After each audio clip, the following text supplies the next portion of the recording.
Farnborough, the Society of British Aircraft Constructors' annual display adds once more to its worldwide reputation. 1953 was a year of consolidation with emphasis on production models rather than prototypes, and above all it showed the British industry's capacity and determination to export.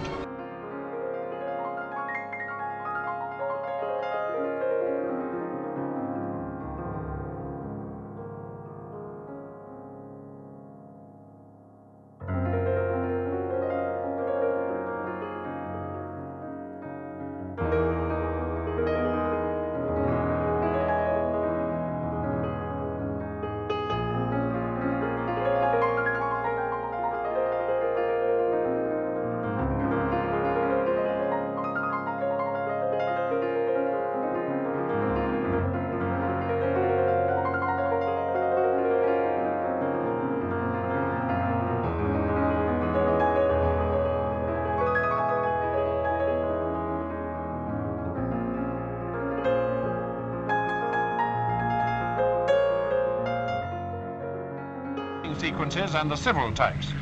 First, the Vickers-Viscount, the world's first turboprop airliner. Familiar now to all air travellers in Western Europe where it's in regular service. And the helicopters. Here's the Bristol 173 or rotocoach with twin engines. The pilots demonstrating its ability to use small enclosed spaces. This year, the 173 appears in new form with small stub wings which take 30% of the load off the rotors.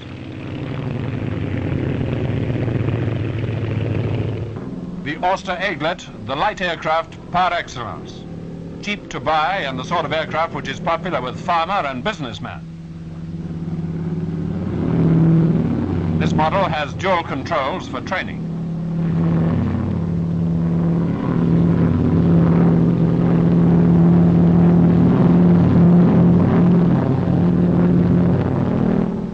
Comet put commercial jet propulsion on the map. The Comet 2, seen here, has more powerful engines and a greater range than the earlier model.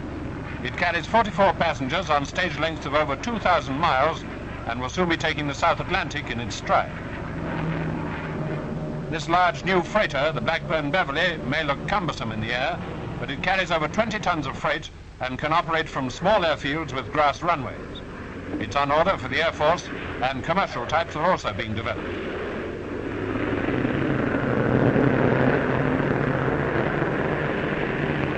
Here, the Beverley is using her propellers to back to the unloading point.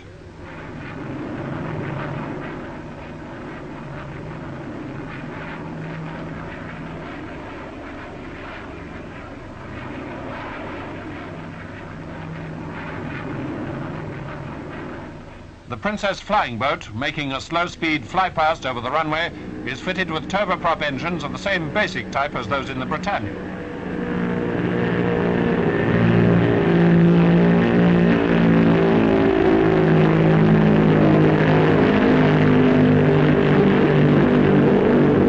The Britannia itself is now fitted with the new Proteus 3 engines. It can carry 100 passengers in solid comfort over very long ranges. More important still, operation costs are particularly low.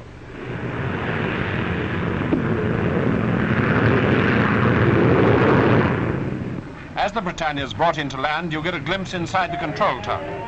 For these controllers, handling aircraft with speeds varying from 100 to 700 miles an hour is a day-by-day achievement, and a very responsible job it is. Canberra taxi on over. Now let's turn to military and research types. Since the Canberra became the first British jet bomber to fly, she's added quite a string of firsts and records to her name. Here in a particularly spectacular climb is the Olympus Canberra, which holds the world's height record, 63,668 feet. The Canberra is being built in the United States and Australia as well as in Great Britain, and she's also in service with the Venezuelan Air Force. The DH-110 is under development for the Royal Navy. Although not a newcomer to Farnborough, it's worth noting the maneuverability of this two-seater aeroplane, which has beaten the sound barrier with no trouble at all on numerous occasions.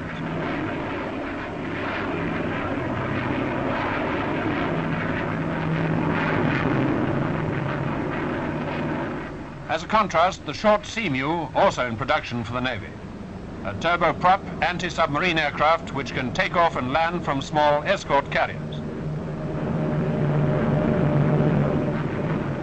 In the purely research class, the SB-5, a product of the same firm, is designed to test performance with the wings swept at varying angles. Here they're set at 60 degrees, but they can be moved back still further to 69 degrees. The position of the tail is also adjustable.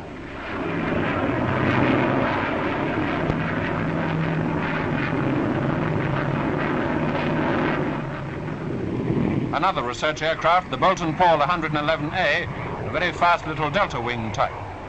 Head-on, it has a rather grim appearance.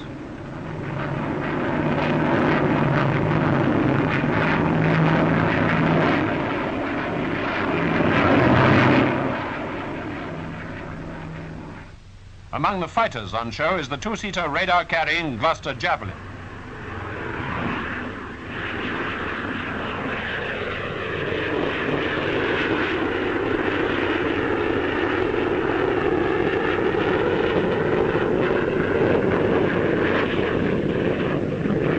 Here it demonstrates its astonishing rate of climb.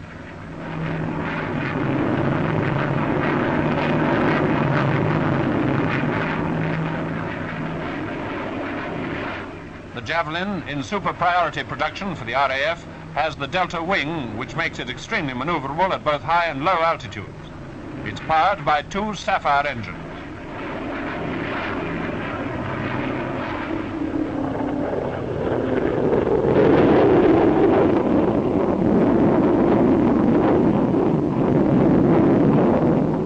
Two Supermarine Swifts take off.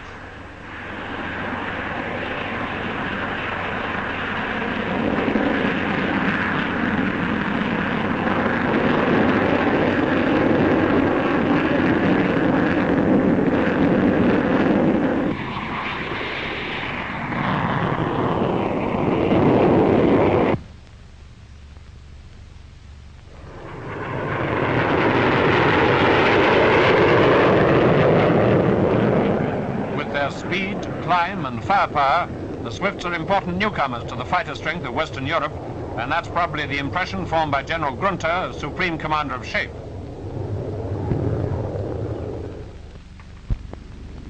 The Hawker Hunter has broken some important world speed records, and here's test pilot Neville Duke with his record-breaking machine in a slow fly past over Farnborough.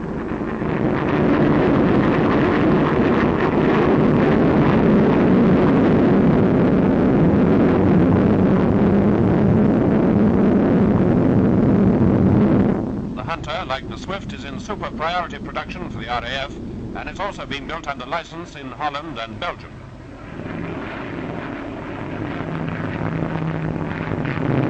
She too can fly at supersonic speeds.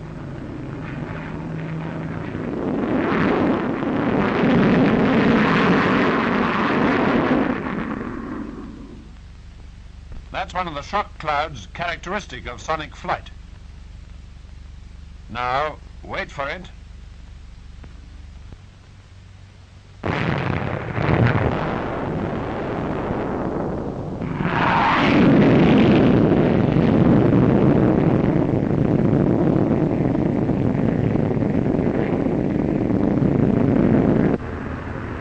The Handley-Page Victor, another new aircraft on show at Farnborough for the first time, is Britain's latest V-bomber to go into production.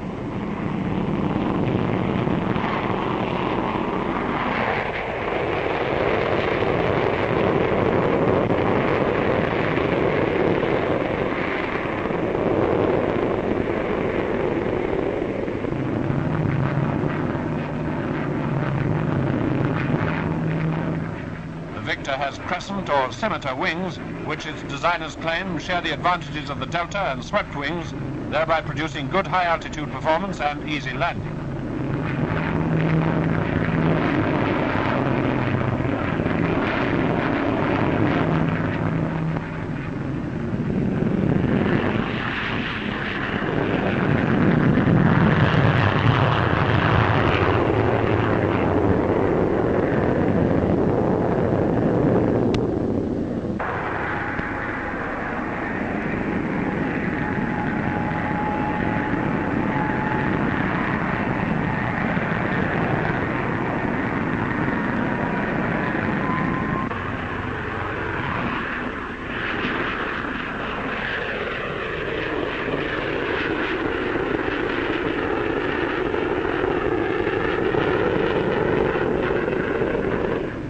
America's Valiant was the second V-bomber on show. This is the Mark II variant.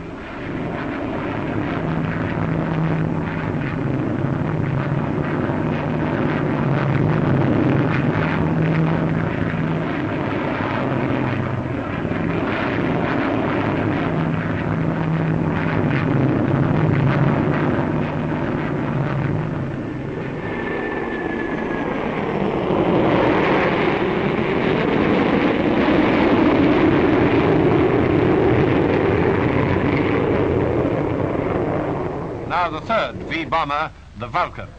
The Vulcan, the world's first delta-wing bomber, is in production for the Royal Air Force.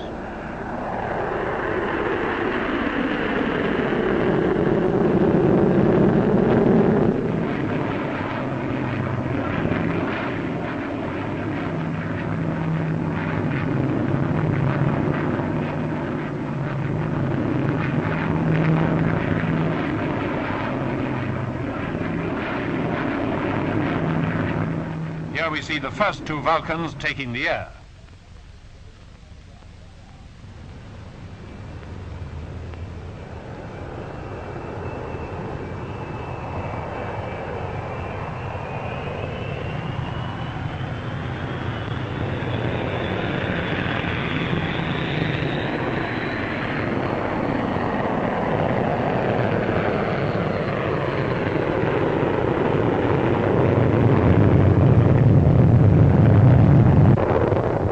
Flying in formation with the small experimental Avro 707s from which they were developed, they pass majestically by, bringing to a close the display of this year's aircraft. But progress continues, bringing to Britain greater prosperity and security in this jet age.